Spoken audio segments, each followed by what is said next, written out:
very good afternoon to all of you present here in yet another special edition of webinar using free software tools for media production organized by Department of Media Science, the Heritage Academy, in collaboration with the Department of Journalism and Mass Communication, Surendranath College for Women. For today's webinar, we have with us Professor Nithya Nagaraju, Assistant Professor, Computer Application at MSRIT, Bangalore. Nithya ma'am has keen interest in cloud computing, social network analysis, data analytics using Python. Besides this, she also has the experience of being a life skills trainer. Now, I would like to ask Dr. Uma Shankar Pandey, Sir, Associate Professor and Head, Department of Journalism and Mass Communication, Surendranath College for Women, to say a few words. Thank you, Shweta, for the introduction. Thank you, Professor Nithya Nagaraju, all the way from Bangalore, for all your support, because, without your support, we couldn't have, even thought of beginning. So right when we thought of Scribus, your name came up, and you were so kind enough to agree to deliver today's presentation. Thanks again, everybody at Surendranath College for Women.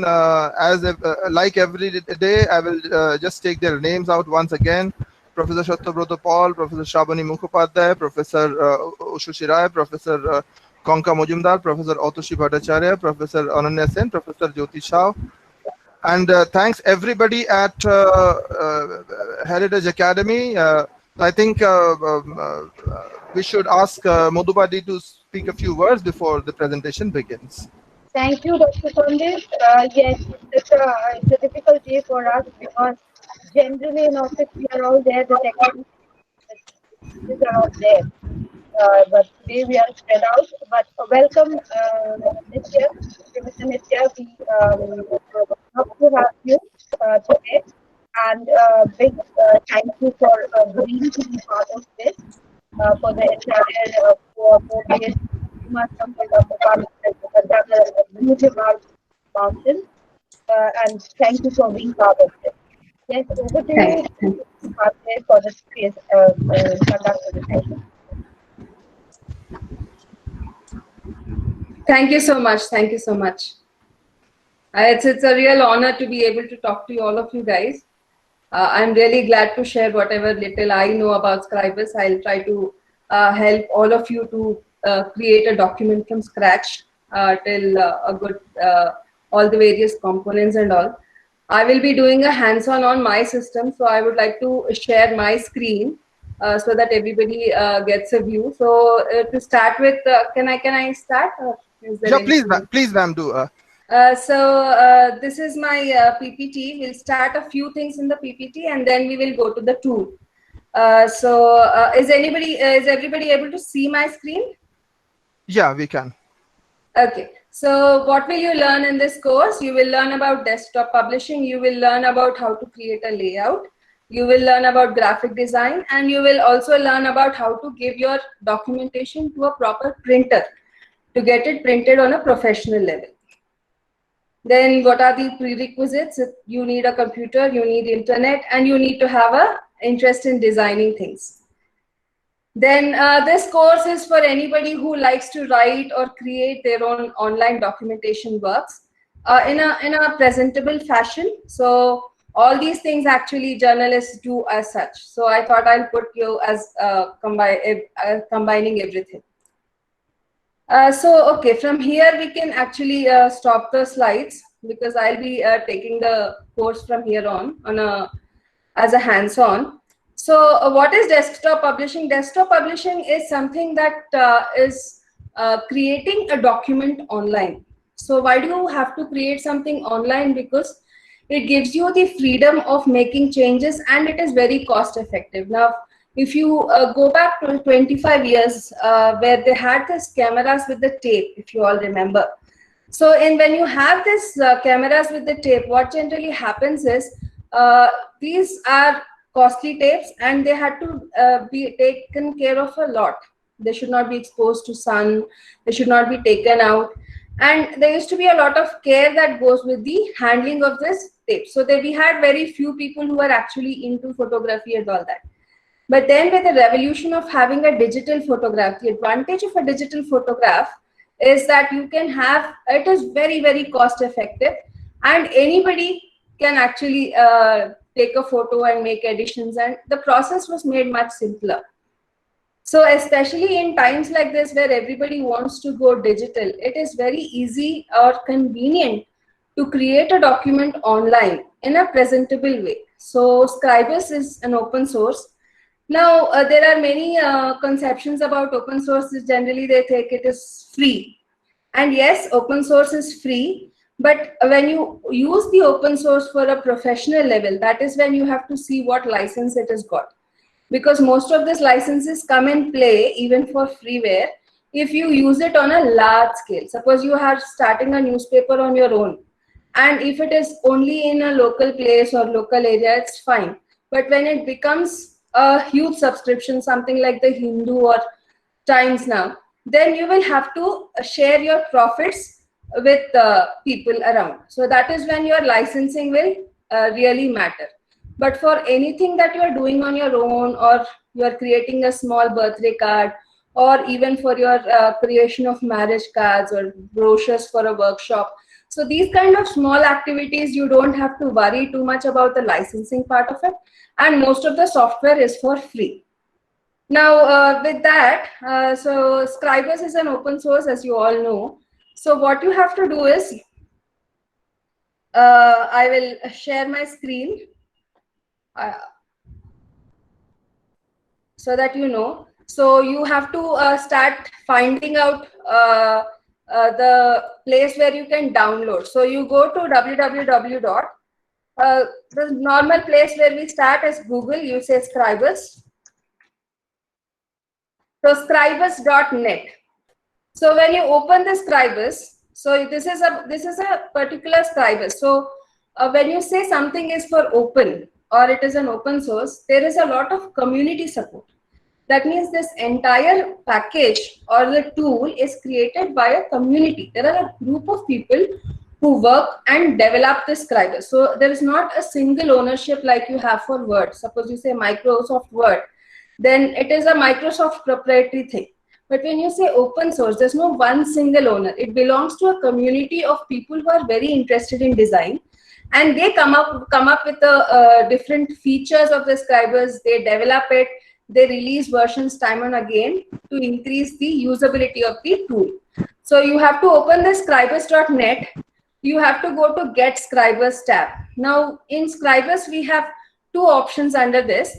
One is the stable branch and the other one is for the development candidates. So as I told you, the Scribus is not owned by a single person. It comes with a community. So if you also have any interest in writing code or contributing to Scribus, so those are the people who will generally download the development candidates, because it is still a beta version. It is not completely stable. It has a lot of errors. And when you download the development candidates, what is expected is that you correct those and get approved with a group meeting from the community. But we don't want to get into that. So we will go for stable branch. We just want to create a document. So once you go to the stable branch, there are many options for you which you can choose. So these options are different for Windows, for 32-bit, for 62-bit, and all of that. You have for Mac, you have for Linux. So whichever is your operating system on the system, you can choose it and choose it. So my system was 64-bit, so I have downloaded. So if yours is 32-bit Windows, you can choose 32-bit, or if you are using a Mac operating system, you can do that. And you have also for a Linux. So we have Linux here. So all these are for different operating systems. You have the version. So based on the type of the operating system, you download, you install. Now for Scribus, it doesn't work on its own, or just by downloading and installing the Scribus operating system, Scribus application on the operating system, you will not be able to run it. You need another supporting software called as Ghostscript. So you have to Ghostscript or Ghostscript for Scribus. So there is a website called as www.ghostscript.com. So there you can download the current version here. So the current Gold Script release is 9.5.2 and it can be downloaded. So I'll help you see better. So here we have. So you need both of these.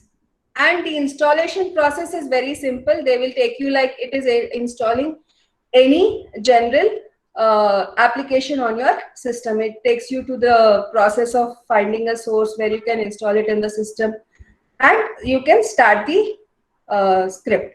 So I will show you. I have already installed it on my system. So this is the Scribus.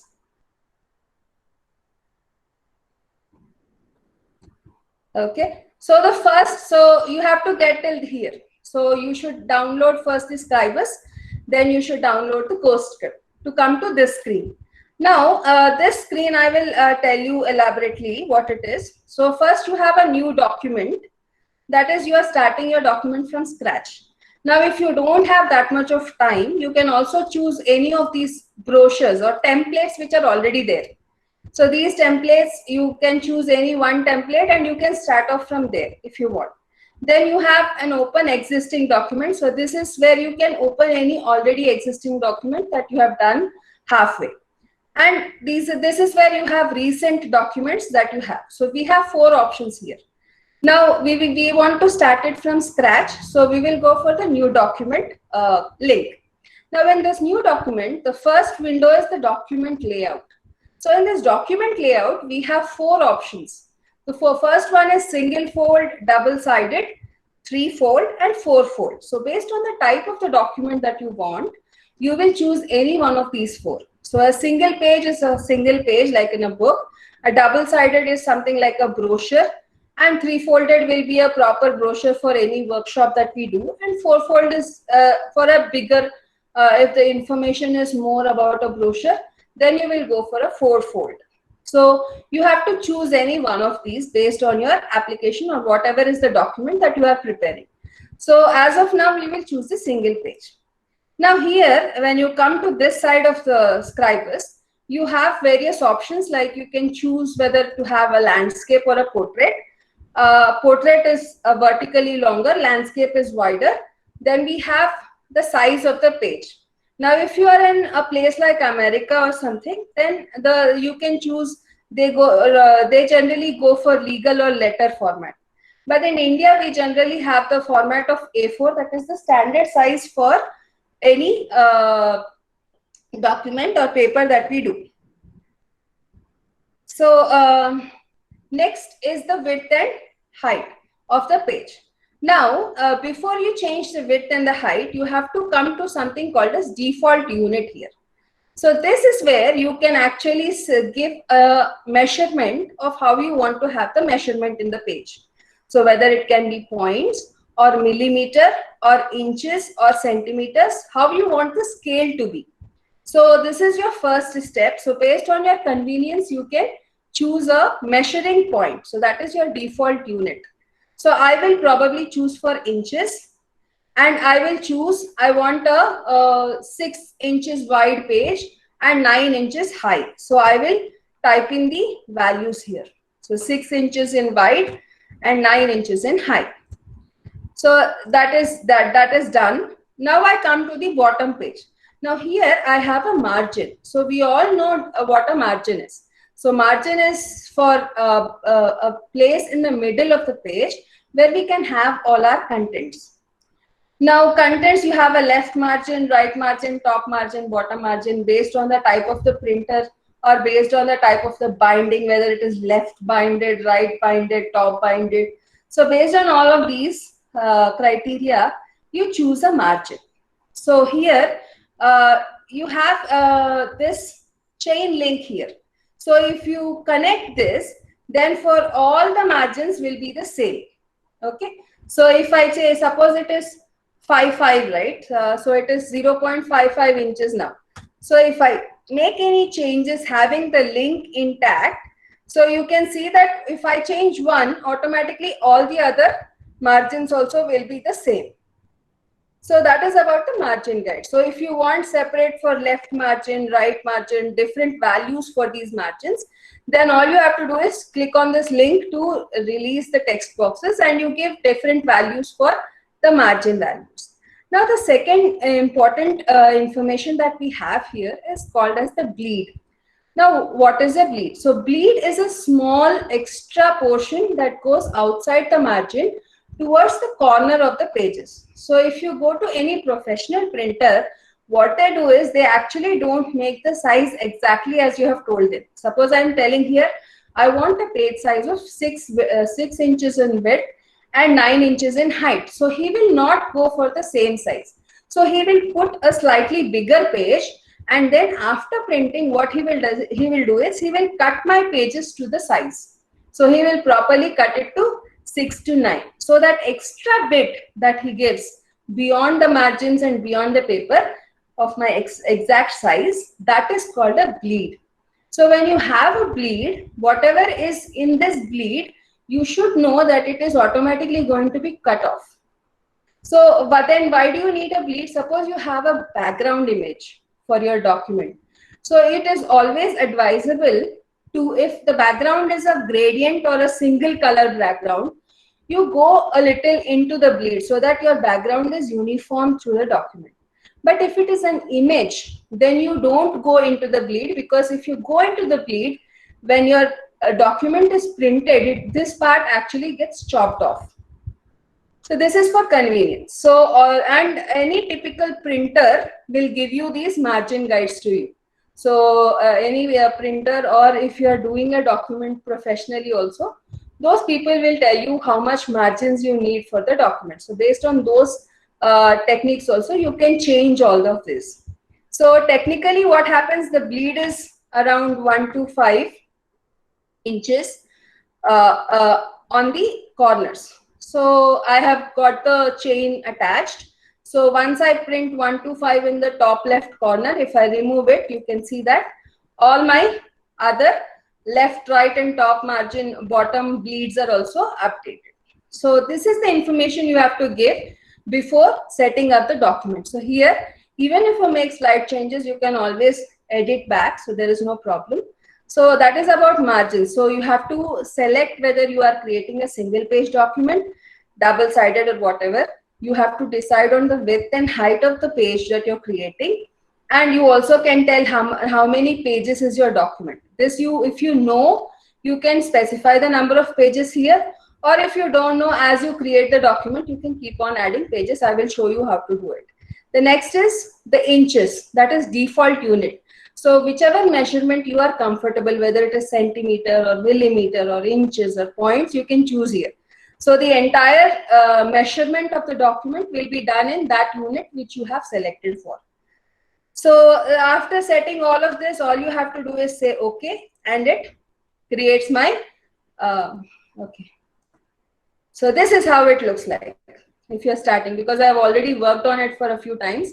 All those windows are coming up. I'll tell you what it is. So this is the starting screen of Scribus. So this is a basic screen which has got. So as you can see,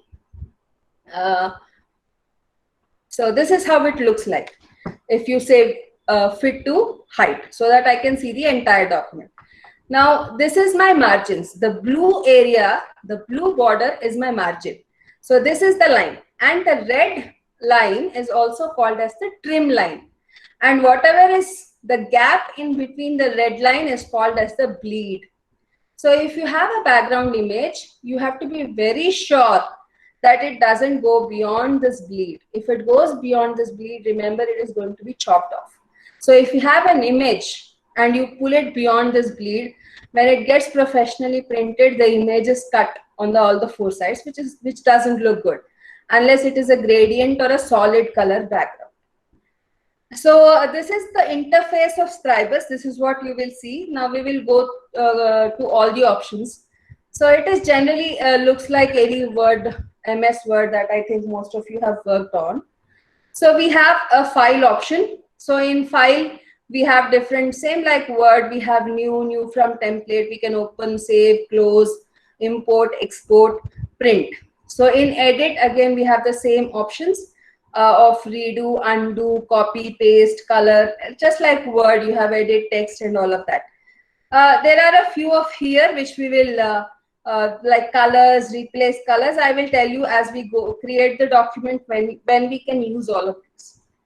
Then I have item. So this will be highlighted if I add anything to my document, because there is nothing in my document as such. This is not highlighted yet. Then I have insert. So insert is where I can have insert a text frame, image frame. This all we'll work through. Then I have the page. So you can add pages using this option. As I told you before, you can start with one page and then you can add the pages either to the beginning or to the end or in anywhere in the mid. And then you have view. So in view, what happens is you can fit to, you can zoom in and zoom out. So I always choose here fit to height, because that is one option using which I can get to see the entire document in one screen. So if you do any other kind of zoom, what generally happens is you will not be able to see the entire screen in one shot. So always choose fit to height. That is what I suggest even for you. So now next is we have many other views also. I will tell you as we go through the course. Then we have extras. So this is again we have the color wheel, we have fonts, and we have other options here which we will go through. Then I have script. Now script is a piece of code. So if you are very good in coding, or if you are very good in designing stuffs, or if you for example you want a bullet, and the bullet you want your image to come as a bullet, so then you write your code and add here so that you can use it in your document, where you click on the bullet and you will get your image as a diagram on the bullet. So these kind of extras, if you want to incorporate in the document, you can actually write a script and execute the script, and you can actually use that object in your document. Now this is high-end programming stuff, so I would not do it. So, but there are some scripts which are already written, you can use something like a calendar or a gallery, or we have already some scripts that is given to us by default. So we all know what is a calendar in a document. So it shows the month and date and all that. Then we have windows. Now this is where we can choose what are the layers and all that. We will get a better understanding if you learn more about Scribus. Then last is the help. So help, we all know how to get the script or manual help or whatever it is. Then we have a toolbar in the bottom of the this options. This is the same options like you have in Word. So this is the new, then we have open, then we have save, then we have close, then we have print option, then you have save as a PDF, then we have cut, copy, paste, redo. Then we use, this is the part, okay, this is the part that we will be using maximum in our document. So we have a way of inserting text frame, image frame, and all of this. So this is the area we will actually use the maximum for creating our document. Then this is last part. This is the last section. It actually can break down into sections. If you click and drag, you can actually know the different sections that we have here. So the first is the open and all. Next one is the edit options. Third one is inserting various frames. Then the last option is if you want to create a PDF like a form. Okay, suppose you want an interactive PDF that has a inbox where the user can type in online. Suppose you are presenting this PDF to somebody on an online basis and you want it like a form. So you can use this. This has got a drop-down menu box, check box, radio buttons. So these are the options using which you can create a form like PDF. So your PDF will actually be like an interactive form using which anybody who can open it on a computer or mobile will actually be able to send you data. So it will be like an online format basically. So then these are the options. Then I have the margins. So as you can see, as I have set, so my page is from 0 to 6. If you see exactly, It is of a width 6 and it is probably of line 9 inches. So inches is my default. Now that is the top part of the Scribus. At the bottom, you have again the unit, default unit. I have chosen inches. So you can choose after getting into the document, you can again change it. So if I don't want inches here, I can say centimeters at the bottom. Then I have zoom options here. That is the next one. Now there are 3 options that say high, normal and low. Now these options I use if I have too many objects and too much stuff going on my document. The tool tends to slow down because it is using a lot of resources of the system. So when it is using a lot of resources in the system, it is advised best to keep this at a low resource users. So that means you are actually increasing the performance of the tool. Because we don't have that much of a problem, we will generally choose normal, and it is normal by default. But if you feel that the tool is working a little bit slow, then you can choose this to be low. So that means you're using less resources. So that gives more performance for the tool. Then we have number of pages, which page you are in, and you have a layer. Here we have only one layer. And if you come here, we have something called as the eye. So this eye is a preview. So I have clicked it. You can see the document we have created is exactly plain. We have not done anything yet. And this is how it will look. If you add something and all, you can have a preview here. Then the last option is normal vision. So this exactly is done for people who are colorblind. So once I add something, this will automatically get updated because there are a lot of people who are colorblind. So people who have problems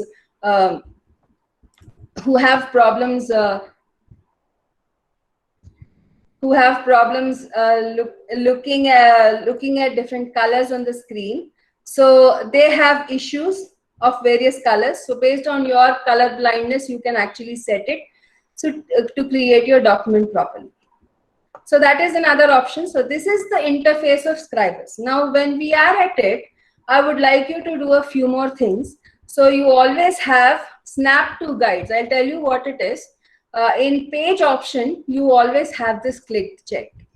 Okay, pages, snap to guides. Then I have, I need a few more windows. So first I'll go to the window option and click on properties. So this properties, we will have one. In the same windows, you have layers. In the same window, you have align and distribute. So these are the 3 things you can have here. So that is why this space has been left empty, so that you can have these multiple images, multiple windows, and these windows are something you will use very frequently for your document. Now that is about the interface of Scribus. Now we will try to do something with it. Now everything, so first we will try to understand what is this layer. Now understanding layers. Now if you are a movie buff like me, if you have seen the movie Rockstar, and there is a song in it which is Sadaha. So if you have seen that song, they will slightly show you how they create the poster for the album that Rockstar is going to be released, that negative thing. So that guy is actually working on cellophane layers. Okay, it is a cellophane sheet. It is a transparent sheet on which we have 3 sheets put on top of one another. And these sheets are separate. These sheets are different. These sheets, one you can use for background image, one you can have for text of your document, one you can have for images of your document. When you have this kind of different layers, it is a neat way of keeping things separate. So you have a background which has the background image. You have a different layer for images. If you have graphics, you have a different layer for it. If you have text, you have a different layer for it. So now I have only one, that is background, which I can see. Now we will understand a little more about this layers window. So now I want to add a new layer. So I'll have to come here and click on this plus. So there is my new layer added. So generally for any document that you do, you will generally have 3 layers. So first is the background. Then on the background you have text. On the text you have graphics. So you can simply create the layers. You can add them using the plus, you can delete them using the minus, and you can create these layers on top of one another. And they are in the same order, always remember that. Okay. So in this again, we have various options here, you can see. So, this I is make layer visible. So which of these layers, you can actually work on these layers separately. Suppose in your document you need to work only on the text, you can work only on the text, in which you have to disable the other two. So the other two will not come into place. So if you think background, graphics, text, you have multiple things happening on your screen. So you can disable a few of them so that you have a clarity on your document. The next one is locking. If you want to lock, then what it does is, if you have a perfect background image, if you are extremely happy with a particular layer components and you don't want to change it, then you put this lock. You enable this lock. This is a checkbox. So you just have to enable it. So when you do that, that layer is locked. So that means no other person can actually change anything in that layer. So that layer is fixed. Okay. Then we have lower layers flow. Okay, this I'll tell you again. Then we have outline mode. Then we have print layer. So when you are creating, in the process of creating the document, you might not want to print all of the layers. You might want to create a few layers. Suppose I have a background image. I'm in the middle of the document. I just want to have a small printout in the middle to see how my work looks. So if I'm going to print with the background image, there is a loss of ink there. So if you want to save ink, especially, you can choose which layer to print to have a draft copy in the middle. So this is about the layers. So you can have multiple layers. You can have layer for page numbers. You can have layers for whatever is the component of your document. The main idea is to keep things separate and distinguished so that if you make any changes to any layer, the other layers are not affected because of that. So that is the layers. Now I have the background image. Then we have, this is about the layers window. Now we will know what is the colors. How is colors in Scribus? Now if you see for any Word document, we have something called as the color wheel. Okay, so here in Scribus, we have colors. So this is colors in Scribus. So you, I'll go once again if I was too fast. You go to the edit option, you have the colors in the bottom. So if you check that, in Scribus, we have a group of colors like this. So these are default colors, okay? You have to choose from this list of colors in Scribus. Now, if I don't like any of these colors, I want an entirely new color, you can add it to the list and use it. Now, each of these colors will come with a code. It is called as this colors panel in Scribus is exclusively known. Now, it is indexed color panel because every color comes with a number.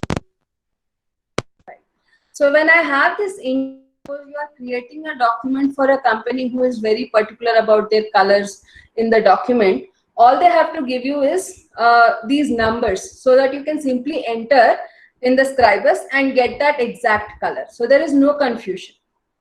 So if you don't like any of these colors, you want to add a new color, you have the option of new here.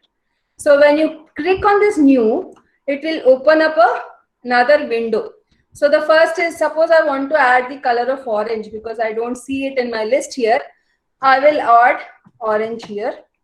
And this is RGB and CMYK. These are two colors. We will discuss more about this later in the course. RGB we all know, red, green and blue. And this is cyan, magenta, yellow and cyan. So these are four colors using which your document is created. CMYK color mode is very good if you are going for a professional printed document. Like you're creating a book that is going to be actually printed. then you always choose CMYK. If you are using for any online stuff, or if it is only for online viewing, you can go for RGB. So this is the options we have. Web safe RGB is another option that is very useful and safe for the internet. So in this, I have to type the name of my color. I have did orange. So from this panel, I can choose where is the shade.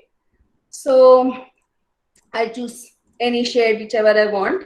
You can change your shade using these scales here. Okay, they show a different shade of yellow or orange level. Most of the men, they are colorblind, if I'm not wrong. For them, all reds are the same, but women are the people who have a slightly more knowledge about colors.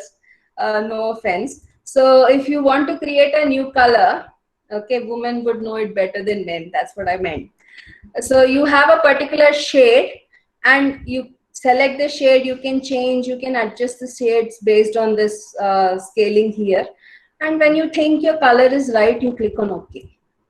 So there I have my orange in my list. So now I can use this color in my document. So this is how you add colors. Now this orange comes with a, I will show you the code for it. This orange comes with a coding. Okay. As I told you, it comes with a number. That number I'll show you. So that is how you add colors. So this panel, you can duplicate colors, you can delete unused colors. You have many options here using which you can keep this neat and clean. So only you can have those colors that you are using instead of going for a long list of colors where you have to scroll up and down to get your colors.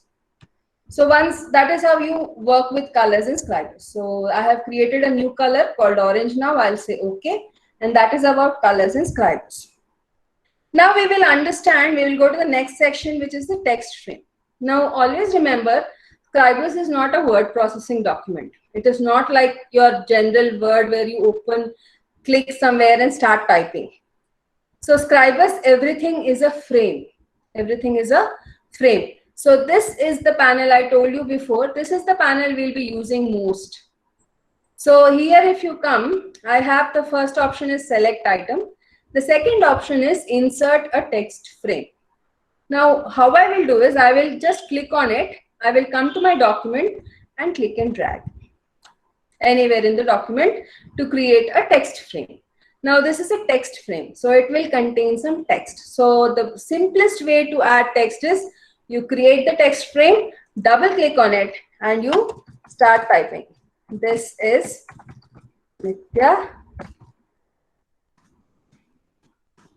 and this is my Scribus course. So you keep clicking on, clicking and entering text. Now there are many ways of entering text. It is not just typing. You can add text from another document, or you have many options which we will discuss. But this is the simplest way of being able to add text into your document. Now once I have this text, what I'll have to do is I'll have to select this. Okay, whenever my cursor is in select mode, this automatically this hand comes in. My cursor changes as a hand, and I can pull this text frame anywhere in my document. I can pull it around. Okay, this goes around. I can have it anywhere in my document. Okay, so I can resize it. I can keep it anywhere, wherever I want. Now then we come to the properties window. Now this properties window will show you all the features that are being selected in the document. So once I select something here, this text box can actually be manipulated using this properties window. Now it has a name. We don't generally change the name. Then if you want, you can actually type a name for each text frame you have in your document. Then I have the X position, Y position. So if I want to change the document somewhere, suppose I want to go make any changes like that, the text box automatically shifts there. And I suppose I want to increase the width. So suppose I say I'll go for 4. So you can see my text has already become wider because I have changed the size. But technically what I say is you just go by the feel of it and use these arrow keys to change the text document and scroll it around. Instead of giving direct values of X position and Y position, you can just judge where you want this text to be on the document. So once that is done, if you come below, okay, you can also rotate this. Okay, so you can go up. So there is a small rectangle here. So you can actually hold the corner on which you want to have the angle. So it is on the top left. You can go down. So this is fun actually. You can create different shapes and sizes in your text box. So you can change the orientation. You can change from where you want to rotate the text frame. So if you want to center it and then change, it will rotate up and down. You can have it anyways. So as of now, we want it straight. So 0, it will go straight. So you can actually have a lot of fun here. So then we have, so that is about what you can see. Now there are many tabs here below. So the first tab you will go here is the text. So here I can change the font. So we have all the regular fonts we find in Word. So my favorite is Bookman Old Style, so I'll change it. Then I can increase the size of my text. I can set the line spacing, and I can change the orientation left, right, center, justified. All of those options you have here. And if I want to increase or decrease, I can change it. Then I can change my justification. Then I have colors if I want to add color. Suppose I want it in red. Or if I want to use my orange that I just added. So you can change the color. Then you can change styles. Styles, again, we have another part in the course where I'll tell you more about these styles. Then column distancing. Then we have the line options. Now, whenever I say a line for a text box, what is generally meant is a border. Now, if you see the preview, this is how it looks like. Okay, it doesn't have a border. Now, you can have a border for this text box. Now, how do I have a border? I go to the line and I select a type of line. Then I come to colors. Then I'll say color I want. Suppose I want black. And I want to fill, for some reason, I want the text box to be yellow color. And the text, I want it to be in another color. I want, because it doesn't show properly, I'll put it in black. So you can do any changes. And now I want to have it rotated. Okay, so this is how you add text to your document. Suppose you have a shape. So you can go here. You have some default shapes. So you click on that. You come to a shape. Shape, again, the features you can see. You can manipulate the shape in the properties window. You can go for the shape. You can have a line. Suppose I have I want a border for this. So 2.5. I'll have a, you can set anything, whatever you want. I want a 0.25, so there is a black border to the shape. And I want to fill the box with probably green and have a border of magenta. So this is how you manipulate shapes. So this image is of any type, and this is how you work with text frames. This is a shape you have. You have many options of adding different shapes. You have default shapes, rectangle, square. You have many different shapes that you can add into Scribus. So based on the document, then you can have a polygon property where you can give the number of sides. And based on the number of sides, your diagram actually changes. And you can actually add it to your Scribus. All you have to do is click and drag. And you get the shape in your document. You can move it around anywhere you want.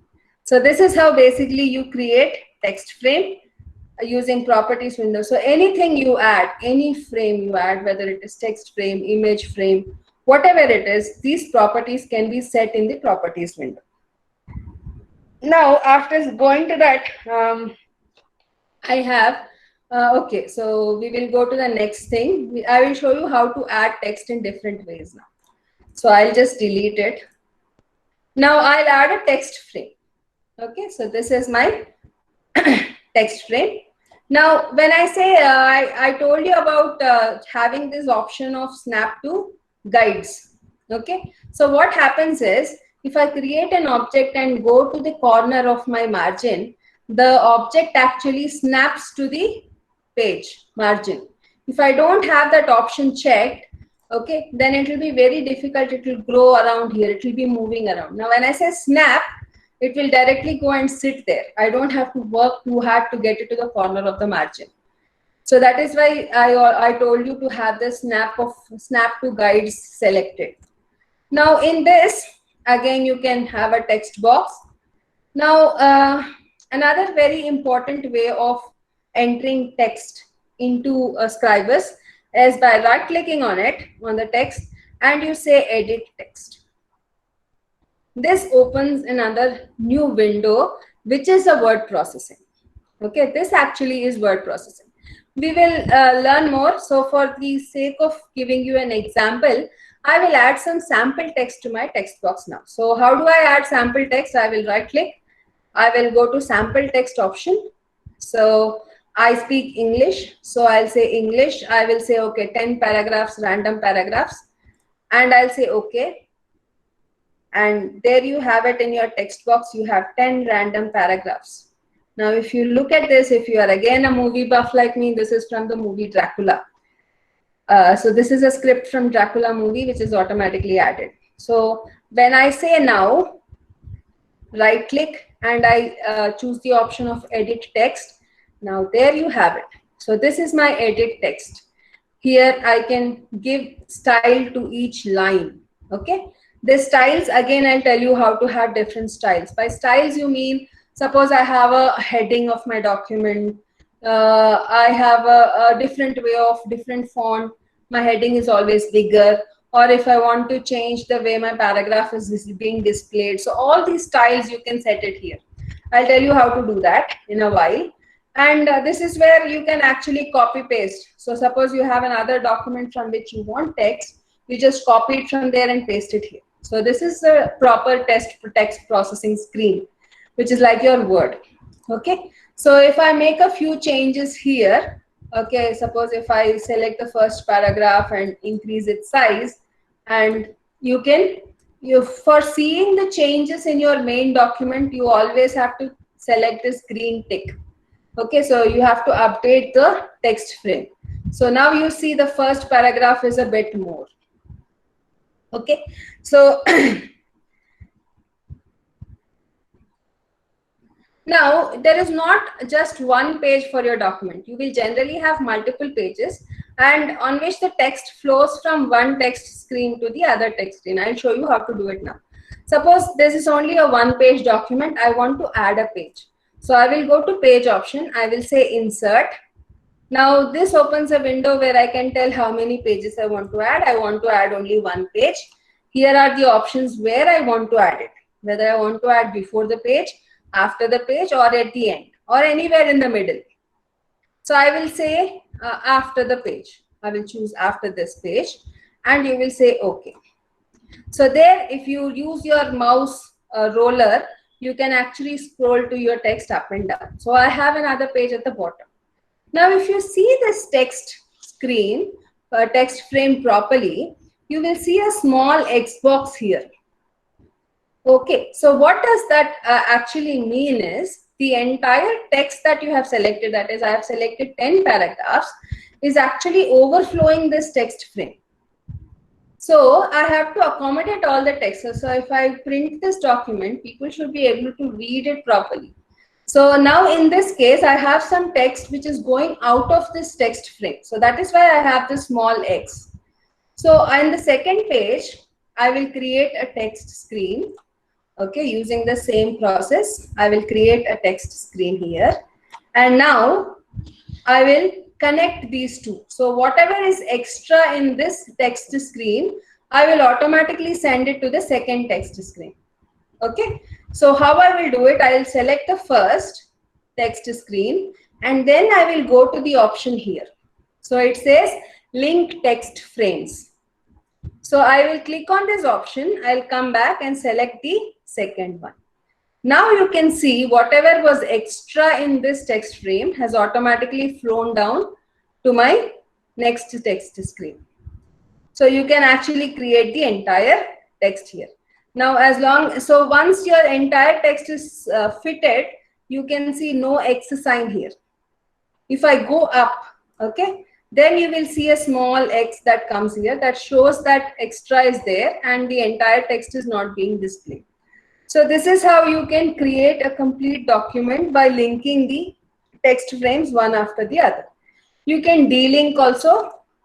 There is a option right besides it using which you can delink the text frame. So this is how you make the overflowing text from one frame to move to another frame automatically without much problems. Then we have page numbering. Okay, so for page numbering, I will insert a few more pages so that we have probably 3 more pages at the end. So I have added 3 more pages. Now everything you add in Scribus is a frame. Now page number is also a text frame. So possibly you can have one more layer for a page number just to keep things different and simple. So I have a different page number. I will click on that page number and then I will come to the first page. Then I will use the same text box screen. I will click and drag it on my screen to have one. Okay. Then I double click. So that is generally how you enter a text into a text frame. Now when I double click and the cursor is there, then I will say insert character page number. So that is how I insert a page number. Now if I say page number, it will start at 1. So I can change it. How do I want to, where do I have to send it? I want it centered. All that justifications, you can do it here. So I have to select, then I have to make changes here. So I'll make it big. I'll have it centered. So I will go a bit down. So that is my page number 1. Now once I create this, all I have to do is copy this or use Ctrl+C on your keyboard and print it into all the consequent pages. And the number is automatically updated. So this is page number 4. This is page number 5. So that is how you add a page number. And you can again, you have all the options of filling it with color, lines, whatever you want, editing part, you can do it on your own. Now, in a proper problem like this, suppose I have a title page. Now, when I have a title page, it is most probably I don't want it to be numbered. Suppose this is my title page. Okay, so I have a title page, insert page before the page. So I have one in the beginning now. And this is my title page. So I will probably have my title of the book. So I'll say probably Dracula.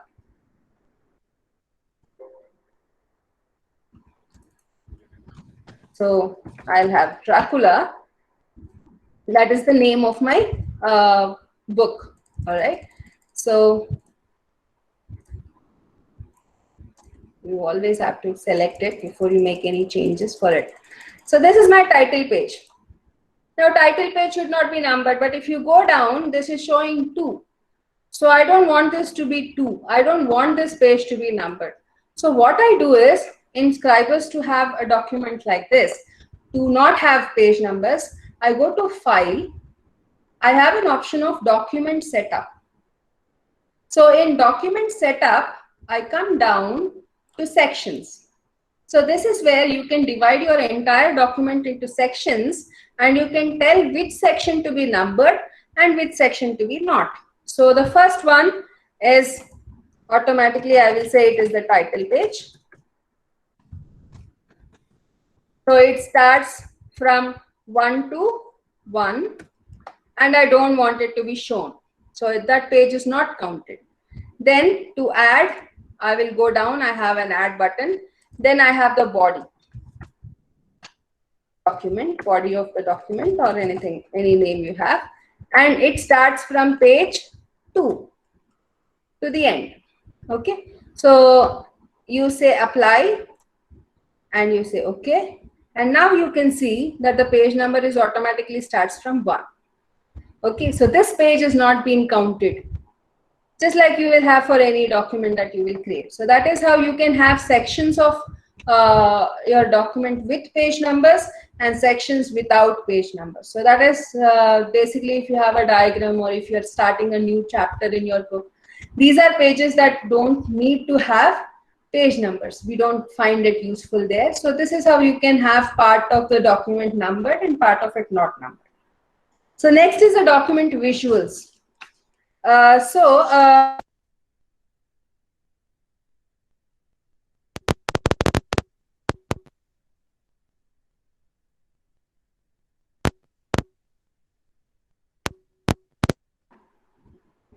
Okay. So this is a document I have already created, and the basics are the same. You don't have to go from the beginning of it. So I have one layer called as shapes, and I have 3 random shapes here. Now we will talk about stacking and grouping it. Now these items are objects. So I have a diamond shape here. I have a polygon. I have a polygon of a different 9-sided polygon. Suppose I want to place it on one another. Okay, I have an option of how I want to place it. What I have to do is right click and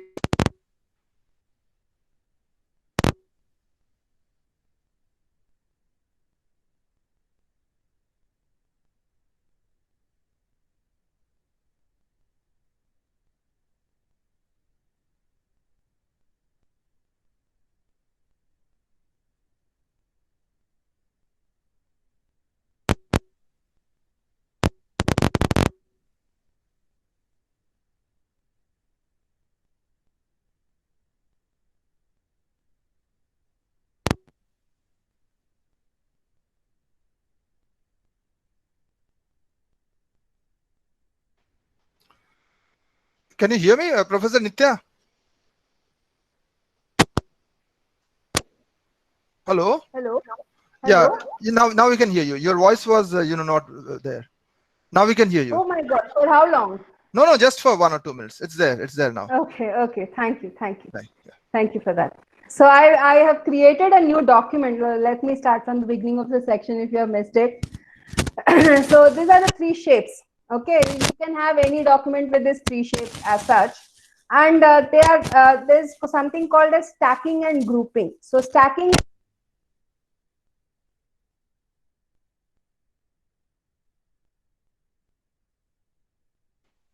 I think your microphone cable is slightly loose. If you can, just reconnect it. It's just going on and off. Oh my God. Is it okay now? Now we can hear you. Right. Okay. So this is called as stacking. So I'm stacking objects on top of one another. So this is on the level. So there is a level. The yellow is on the lowest level. On the yellow, I have the blue. On the blue, I have the red. So this is a level of the object that you place. Now, what you can do is once you have a proper setting of the different shapes, you can select it all up to create it like a group. And then you can drag it anywhere as a group together. Okay, so if I think that this is my correct setup of groups, I can have a text box here also. So I have some text. So everything I can create it as a group and move it around my document without changing it much. Okay, so this concept is called as stacking and grouping of objects in the page. Then we have align and distribute. So this is this window. This window is very important because it helps you. Okay, I'll delete this. How do you want these objects? So what is alignment? Is alignment to a particular object or alignment to a page. How do you want it in a page? Whether they have to be straight, whether they have to be centered, whether they have to be equidistant from each other. So that is called as alignment. Distribute on the other side is how far away they have to be from each other. Distribute is how far away or distributed these objects should be on the page. Alignment is how close or in what particular shape of each other they should be. Now what I will do is, so I will select this first. I will have my shift button close. This is generally you use for multiple selections, or you can create it. Then I go to my align and distribute window, and I have a set of options here. So I will say first selected. And how do you want this to be aligned? So these are three different objects on my document. I'm trying to align it with each other. So the most useful option here is center. So you can see, as I said, center, the yellow and red have adjusted themselves.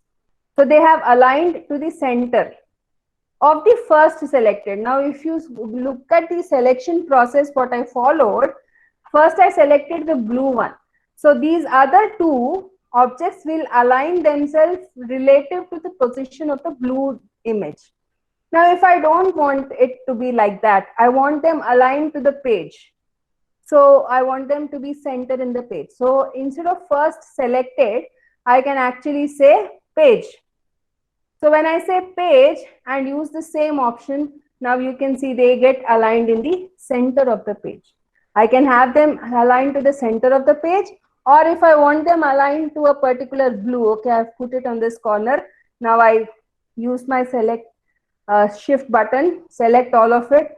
I will say first selected, I will say align. Now you can see everything is aligned with the first selected. So first selected is whatever object you selected first. So if you want them to align with the first object relative to the position of the first selected, this is how you do it. Okay, so the most used frankly is with the page. You want things aligned, so I'll send it to the page center. And if you click like this, one is on top of the other, exactly in the center of the page. You need not know about measurements or anything.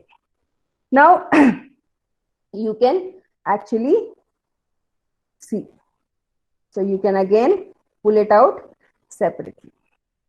So this is how you align things to a particular object in your shape, in your document. Then distribute. Now distribute is how much spacing you want in the middle of these objects. How much spacing you want in the middle. So the most widely used is this one. So when you say this, you can actually set the distance. So when I set the distance, it will automatically go to have that kind of distance in between them. Or you can again have options which will give you various ways of moving them around. You have all these options. You can play around any ways you want. How far or how distributed you actually want these items to be in your document. So if you have any text frame or you have a logo in your document and you want other things to be aligned to that image, this window will actually help you how aligned it to be for a particular object on your document. After that, okay, so the next is how do you have an image? Suppose I want to include an image into my document. How do I do that? So before that, I would like to tell you a few things about the kind of software. There are two types of images here that are mostly used. One is called as the raster images and the other one is called as the vector images. Raster image is anything that you generally work with, like your PNG, GIF, JPEG. So these are images. Basically, it is pixel by pixel. That means the entire diagram is based on dots, and each of these dots has a specific color, and that is how your image is built. Now, what happens when I have a raster image? These raster images are basically high quality images, like your photography. Now, photography, the clarity of the image is very important. So whenever you have a photograph, it is very important to have the clarity of the photograph. So that those images where every image is individually have bits or pixels, we say, that is a dot in the image. So every image is divided into a lot of dots. The entire picture is built with dots. And when you import this kind of images into your document, you have a particular way. Now, whenever you move these images in and out of the document, there is a particular way we work with raster images. There's a particular way we work with vector images. Now, as raster images is dots, vector image is lines. Vector image is actually a mathematical diagram. To be more specific, it's a mathematical diagram. It is not like dots. It is made of small lines with proper mathematical calculation. So there are different ways of working with these kind of images, especially in any desktop publishing. So I'll tell you how to work. So as told before, it is always a frame. So for raster image, we use this insert image frame that is right besides the text frame. We select it, we come to the document, we inserted image. Now after we insert the image, we double click on it, it will open from where you want to have the image. Suppose I have an image, this is a JPEG image, as you can see, I can add. So now what does this happen? If you see the image, it is not actually complete. Sorry to show you food pictures in the middle of the webinar. This is a raster image. This is any image this is actually a photograph that you can find in Google, which is made of dots. Every pixel is a dot. But when I added it, you can see that it is not fitting in my frame. Okay, only a portion of the image I can see. So I have to drag it along to see the entire image, which is quite hard, and possibly it has gone beyond my page also. So what I do to this is I right click and I have adjust image to frame option. So when I click on that, now I have the entire image inside my frame. Now there is extra in my frame. So again I right click and say adjust frame to image. So now you can see my image is beautifully sitting on my document wherever I want. And just like text or text document, you can have the options of twisting it. You have all options of manipulating it exactly the way you want. So you can have it slanted, you can have it straight, you can have it in a corner, you can have it in the middle. All of that options you have. So this is how we work with a raster image. So this is basically a raster image. And using these two options, you can actually fix the image properly in your document. Now, what is an image frame? Now, this image frame, again, you go to the properties window, you can create a line around it. You can have colors for it. You can have the image changed, and you can click on this proportional. So whenever you have an image, okay, if I increase or decrease, actually you can see it is proportional. Now if I deselect it, now if I change it, it will not be a proper way of pulling the diagram. It is either stretched.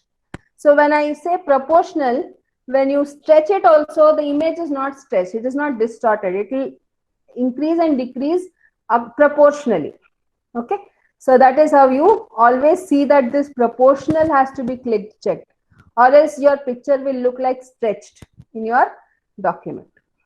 So this is how you work with images, raster images. Then I have in shape, in image, in shape, I have an option of edit. Okay, so I want to change the shape of this. I can actually do that. I can actually add points here. Okay, using this, I can actually add points from where I can manipulate this diagram. Okay, so after that, I'll just have to click and drag. So I can change it. Sorry about my skills of design. I'm not very that good. But if you are really, you want to have it in a heart shape, or you want to have it in a different shape, you can actually change the frame of the image and your image will be adjusted. You want to add points, after adding points, you want to decrease, you have an option of setting it right. You can decrease points, you can increase points, just to give it a different shape as you want it in your document. You can do that. So using this, shapes edit. Okay, in the properties window, we have shape. Besides that, there is a small button which says edit, where I can add points and change. You have a lot of options here which you can explore and change this image as you want in your document.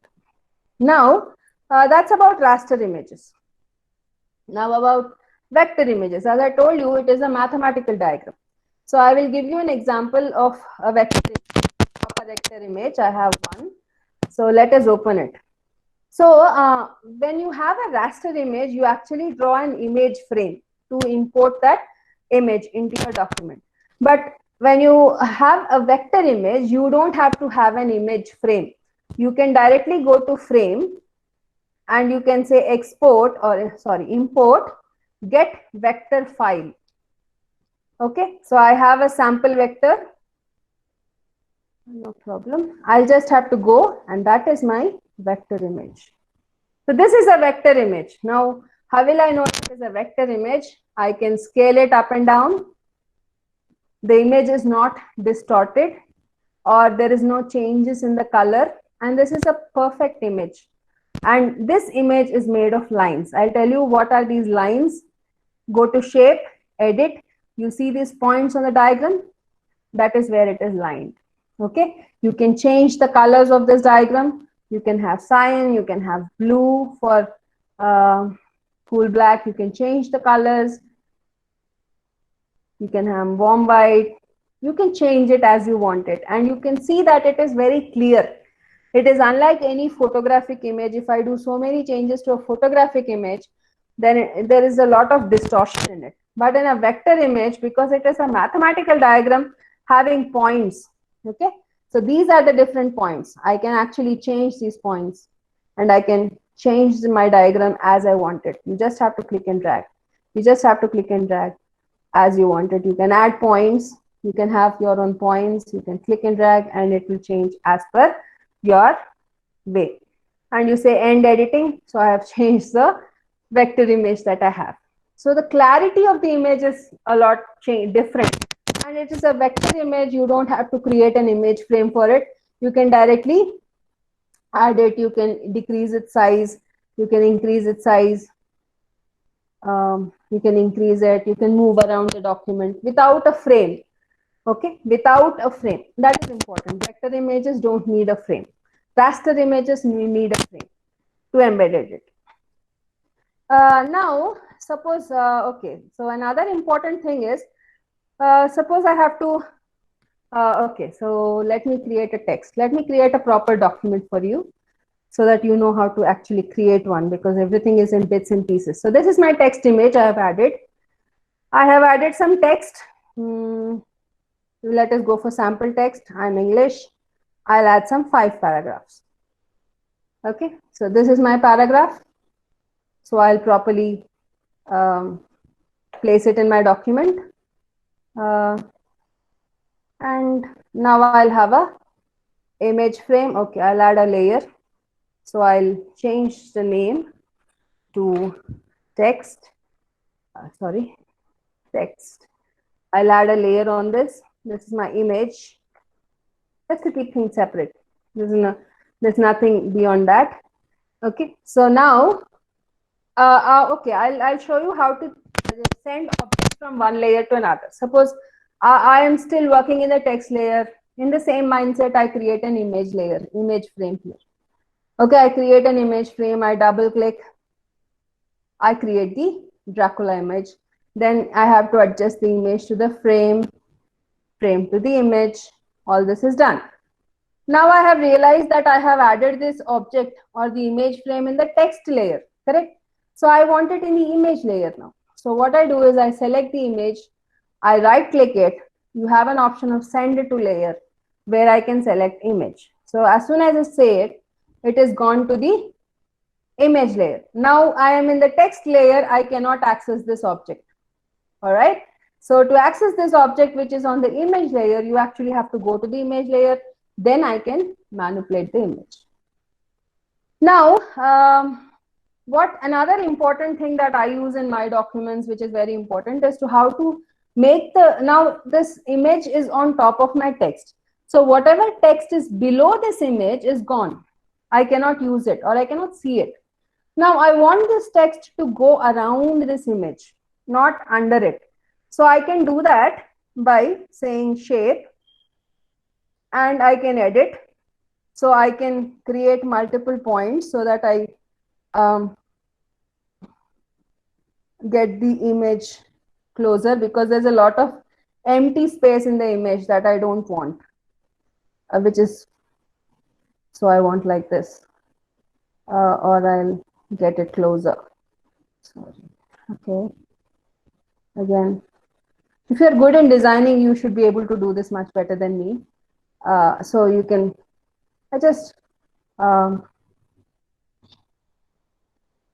the image more closer. All right. So this is my image. And I'll say, now I want the text to go around this. So I will use the option of use frame shape. Now, if I use frame shape, you can see that whatever text is below it is actually hugging around my image. It is not going below it. Okay, it will go. So suppose I have a document, I have an image there. All the text is going around my image.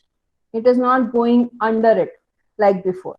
So this is one option which I find very useful. Suppose you want to have a diagram somewhere in the middle and you want the text to just go around it. So as I move the image on my document, you see the text automatically adjusting and creating space for the image. So no text is below this as it was in before. So this is one very important thing I learned.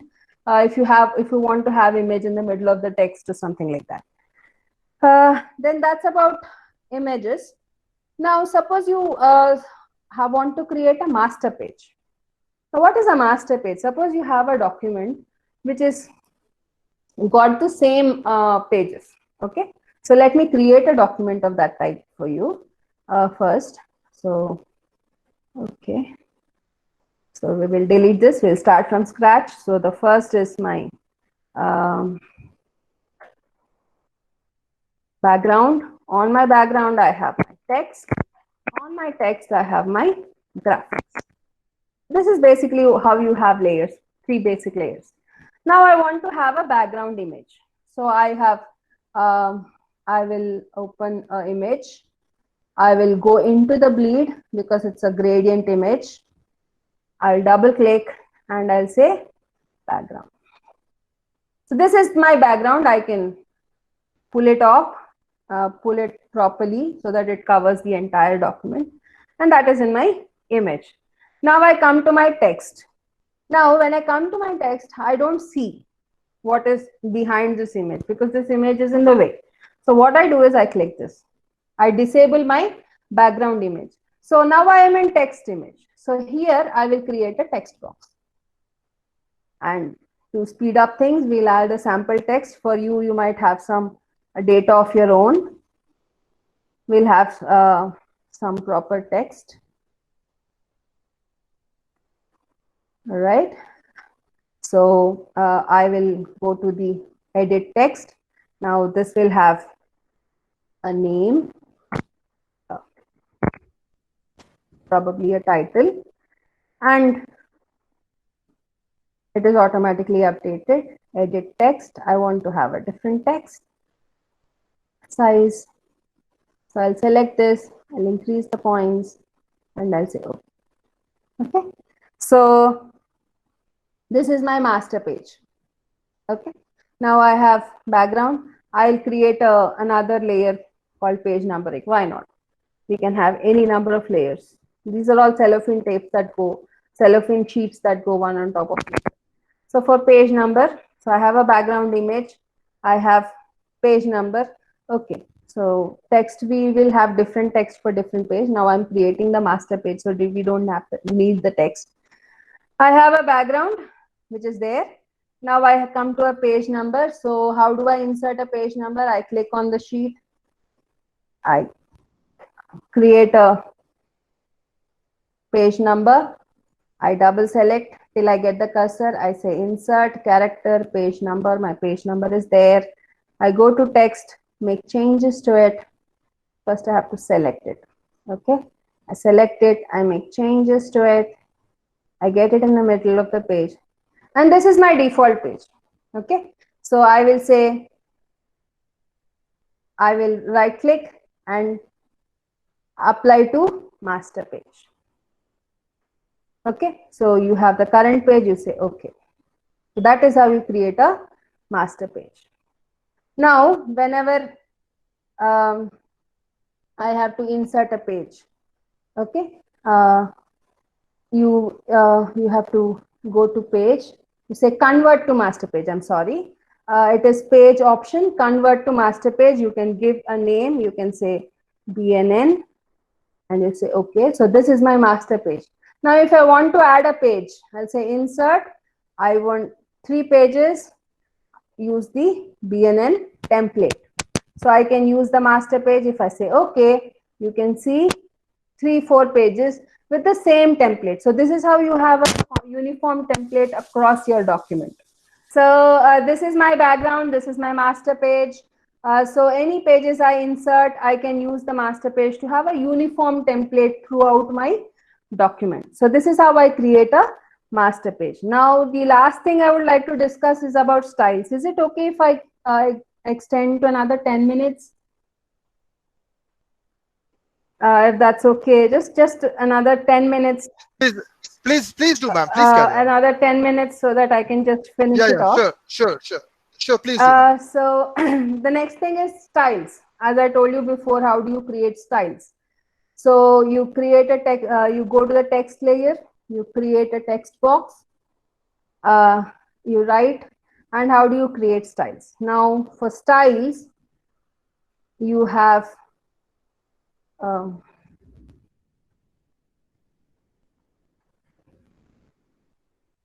where is that option? Okay. I have here styles, edit styles. So I go to styles. So basically there are 2 types of creating. So one is paragraph style, the other one is the character style.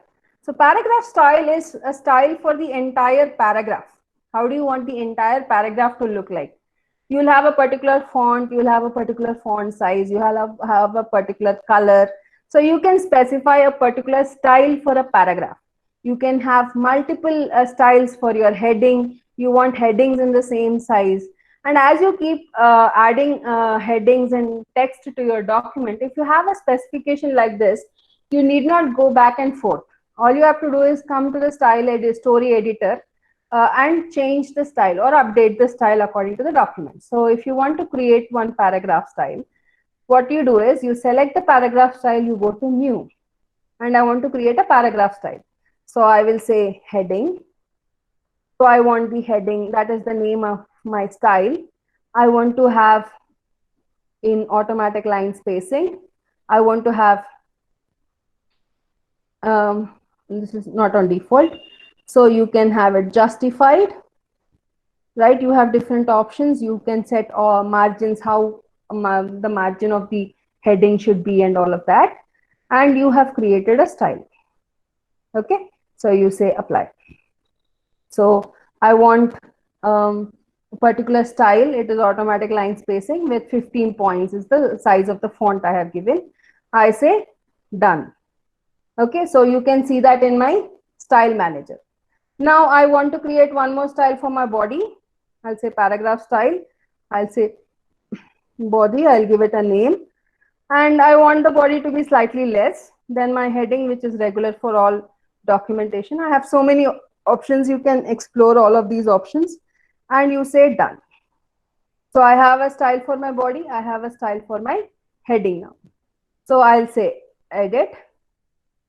Okay, so it is done. And now I'll add a text to my document. Okay, text, select, extend, add sample text. I'm English. You have different languages you can choose from. So these are my 3. Now I have, I will go to edit text. This is my story editor. Okay, this is my story editor. Now I can give a heading. I'll say the name Dracula. This is my heading. So here when I come, I can see what styles I have created. I'll say heading. So Dracula is my heading. And for this, I can say it is my body, all the other parts. So it is one place. Suppose you have 100 pages document, you can change the styles of any portion of the document just by coming to the story editor.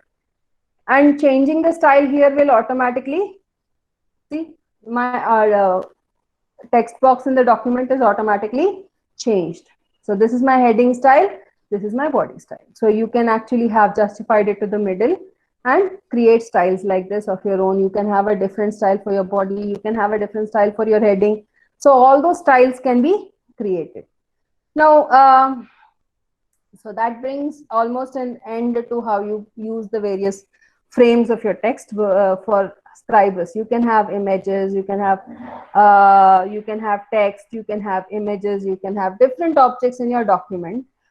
So as an example, I have already created a document. So let me show you something. So this is for a friend of mine who has started a small business at home. So they actually supply home cooked food. So they wanted me to create a flyer for them. So this is a typical flyer that I created for them. Their company name is Obart. I have an image, I have a text, I can possibly have some list of items and their contact details here. So this is how you basically create a document. Now, how do you export this document? This document, after you create, you have to export it. So you go and say export, and you have various options here. The most common option that you have is save as PDF. Now, I want to tell you a little bit about how to save this. Okay, so first one is obviously you give a name to your PDF document, that is the path and the name. And we have various other options here that you have. So if you are giving this, suppose imagine this to be a book. Okay, you are giving it online to somebody, like you have these books on Kindle device, right? They are actually devices where you can have bookmarks, where you can avoid few layers if you find it too difficult. So you can enlarge the text and see something like Kindle features. So you can have this PDF have all those features by selecting these options that you have here. So you can say which PDF you want it compatible with, which software. The latest is 1.5. So you want to have a latest version of PDF. Then you can go for fonts. So you can embed all the fonts. Some fonts you can't embed. So here there's a list of fonts that you have used in the document. So to make that fonts to appear in the same way, you have to either embed them or you have to online all. So not all fonts will appear in the same way like you have decided them, because these fonts are done by different people. So you have to select this before you save it as a PDF. Then I have a few extras of how you want to present. This will be like a slide presenter. You know how slides happen, right? You can have animation in slides. So in the same way, you can use all of this to have effects, like how much duration. It can actually, you can use your PDF like a slide. You can create animation. It can blur out from the middle. It can fly in from the right corner, left corner, whatever you do with a slide in a PPT. Then you have security. Then you have viewer, whether you have to show single page, double page. You can have display bookmarks. The user can actually create bookmarks in your PDF document. He can create if you give this option here. And security, you can have passwords for your PDF. Then color, for what you are creating, whether it is for the screen or for the printer. Because colors, again, I'll tell you a little bit more in another 2 minutes about this color. The colors you see in your document, if you give for printing, most probably you will not have the same color effect. All right, it will be slightly dull. So you create the document, you give it to a proper printer, professional printer, and then you look at the print and see that these colors are totally different or it is dull. So you have a way of correcting that, I'll tell you.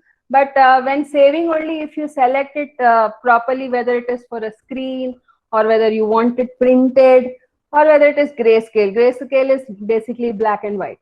So you can choose this.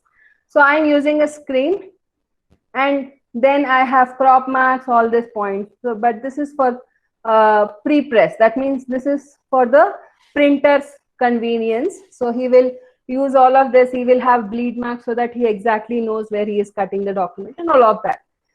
So you can select all of this. You can change the way you present your PDF to your client. And then with all those selections, you can say save. And it is saved in a place as a PDF format. Now I was telling you about colors. Now this is how I created my document. Now I want to know if the document will look the same after it comes from the printer also. Right? So many a times what happens is in the screen it is very bright and nice to see. But once when you get it professionally printed, you might see a different image or it is dull or something.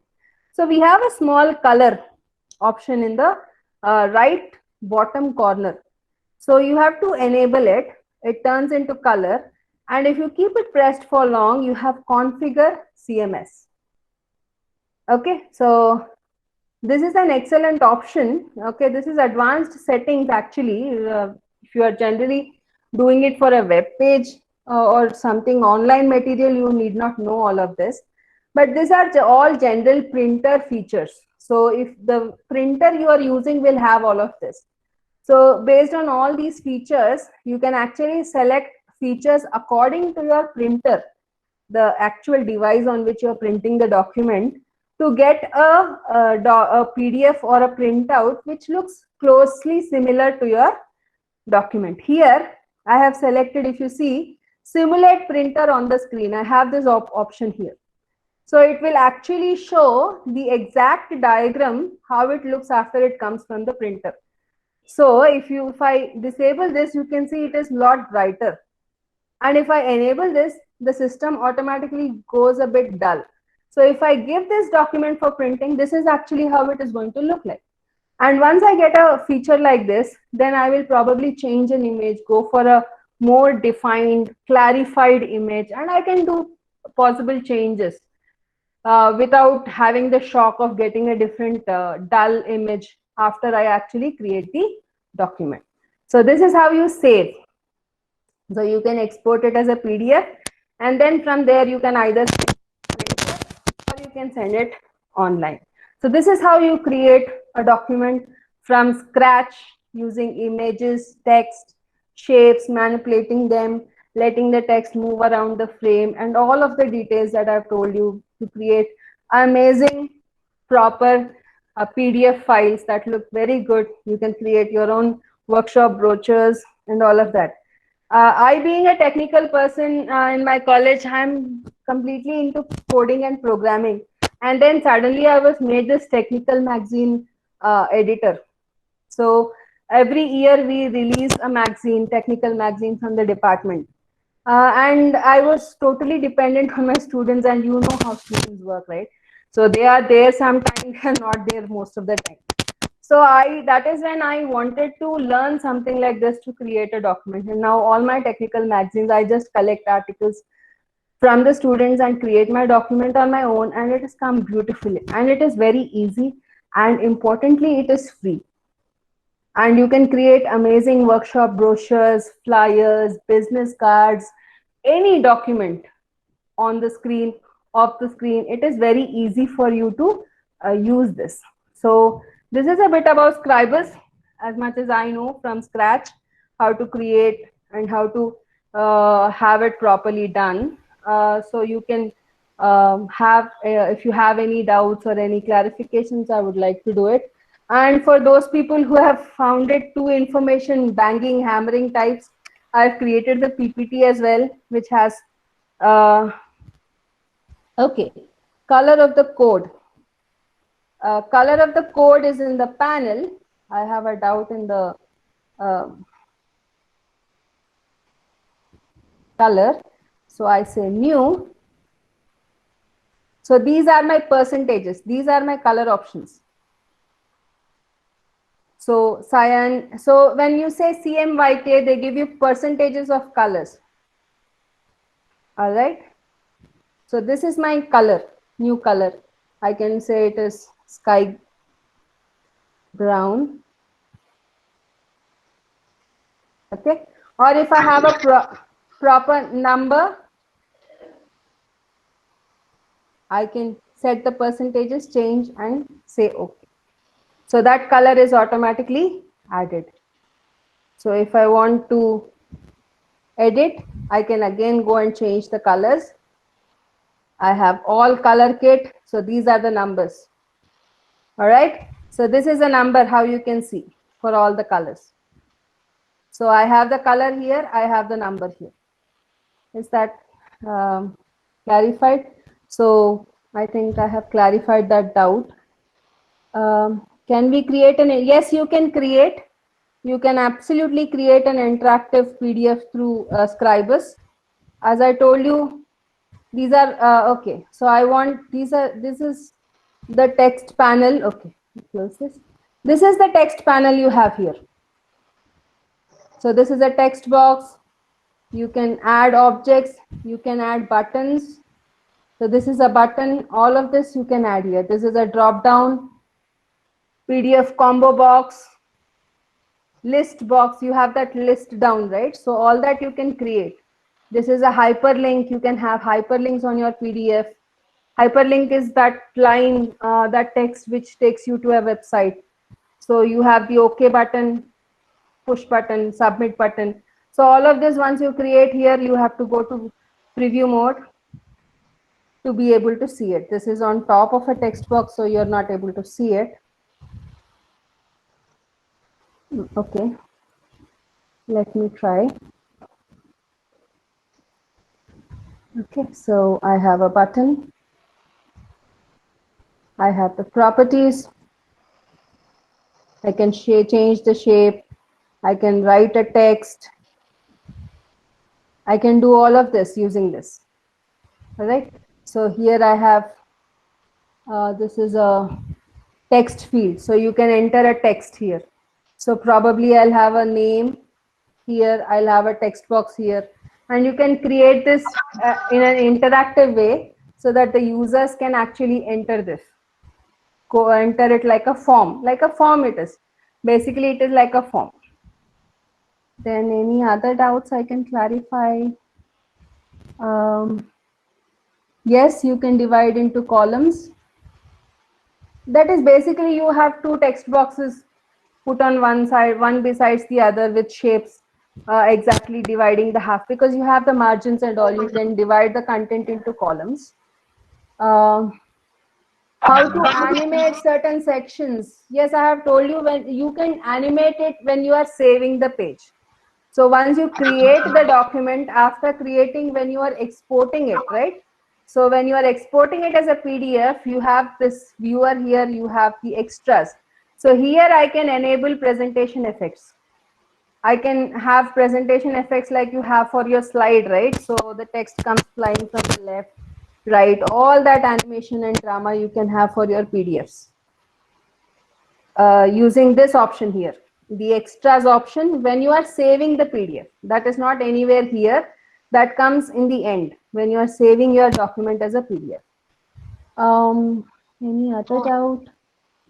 Okay, any other doubt anybody has? That's all, ma'am. You've answered everything. I mean, this has been as extensive as possible, and this was such a scientific way that within this 70-80 minutes, there's nothing that's left undone. And we've all learned so much. I mean, we can't thank you enough, ma'am. No problem, sir. If you have any doubts, anything, my number, everything is there. You can contact me, and possibly we can have. And don't worry about the licensing stuff of this, because we'll be using it for very less or personal uses or research and all that.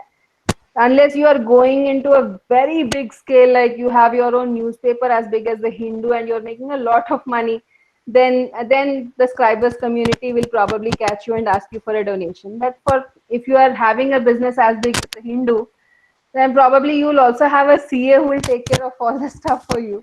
So you need not worry about all those aspects. So this is how you create a document from scratch and get it done. It's a very easy way of having, and importantly, it is free. So you can have your own brochures, workshops, everything you can do from scratch and have your documents done. Thanks a lot, ma'am. Thank you very much, for joining us all the way from Bangalore. And so thank you so much for giving me this opportunity. I'm really very glad to help. Anytime, any technical, I can always help. And it's so nice to hear someone from computer applications and with all the grammar of page making and all. It's very, very nice. My pleasure. Thank you so much. Thank you, Professor Nagaraju, for this enriching session. It was indeed enlightening. I would like to thank Professor Dr. Madhupa Bakshi, Dean, Department of Media Science, the Heritage Academy, and Professor Dr. Uma Shankar Pandey, Head, Department of Journalism and Mass Communication, Surendranath College for Women, for organizing such brilliant webinars.